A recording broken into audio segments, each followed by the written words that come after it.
আমাদের মাননীয় প্রধানমন্ত্রী জনাব তারেক রহমান সাহেব মাত্র আজকে 1 মাস বয়স এই সরকারের।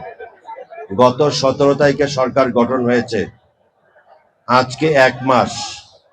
এই 1 মাসের মধ্যে এই সরকার যতগুলো উন্নয়নের কর্মকাণ্ড করেছে এবং যতগুলো জনসম্পৃক্ততামূলক কর্মকাণ্ড চালিয়েছে, স্বাধীনতার পর থেকে এই পর্যন্ত কোন সরকার 1 মাসে এই ধরনের অভাবনীয় সাফল্যের দ্বার উন্মোচন করতে পারেননি।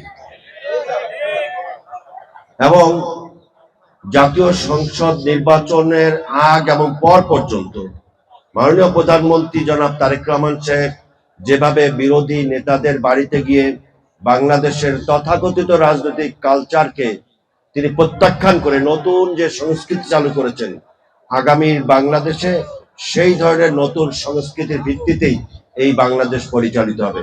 যদি আমরা সকলে, সরকারি দল, বিরোধী দল, সকলে দেশের স্বাধীনতা, সার্বভৌমত্ব, গণতন্ত্র এবং ইসলাম এই প্রশ্নে যদি আমরা এক এবং ঐক্যবদ্ধ থাকতে পারি, তাহলে ফ্যাসিবাদী শক্তি, আওয়ামী অপশক্তি, ইসলাম বিরোধী অপশক্তি এই বাংলাদেশে আর কোনো দিন মাথা উঁচু করে দাঁড়াতে পারবে না।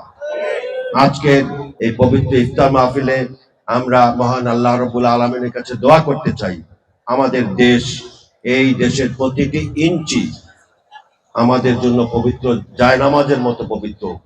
এই দেশের মাটি, স্বাধীনতার সার্বভৌমত্বের বিরুদ্ধে কোনো ষড়যন্ত্র আমরা বরদাস্ত করব না।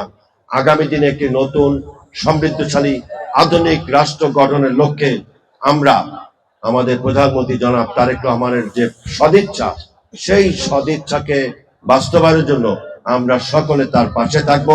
আমরা সকলে নতুন আধুনিক সমৃদ্ধশালী বাংলাদেশ গড়ে তুলব।